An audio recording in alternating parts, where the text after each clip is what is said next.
Сәлем достар, бүгін біз сіздермен өте керемет болып шығатын зефир дайындайтын боламыз. Оны балаларыңызға берсеңіздер де, немесе декорға, яғни торттың бетіне қолдансаңыздар да өзіңіздеріңіз білесіздер.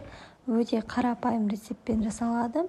Ол үшін бізге 3 жұмыртқа, бояу және қант қажет болады. Жұмыртқаның ағын осылай бөліп алып, жақсылап миксерлейтін боламыз. Достар, каналға міндетті түрде жазылып, қолдау білдіріп кетіңіздер. Видеоны соңына дейін тамашалауға тырысыңыздар. Ең алдымен осылай жақсылап миксерлейтін боламыз.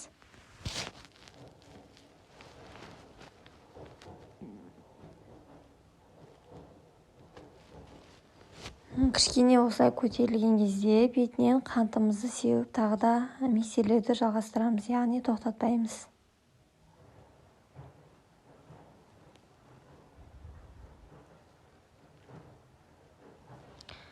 Бізде осындай шыққан кезде біз енді бояуымызды қосатын боламыз.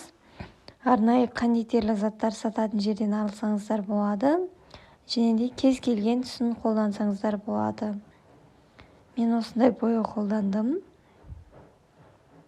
Араластыруды тоқтатпаймыз. Мінекей бізде осындай дайын болды. Енді кондитерлік мешокқа салып, пеште, қызып тұрған пеште пісіріп алатын боламыз.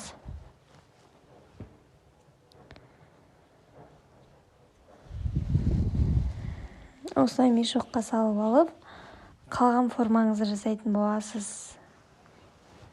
Мен осылай етіп жасадым. Енді осыны қызып тұрған пеште пісіріп алатын боламыз. Бізде нәтижесінде осындай керемет зефирлер пайда болды. Міндетті түрде жасап көріңіздер. Видеоны соңына дейін тамашалағандарыңызға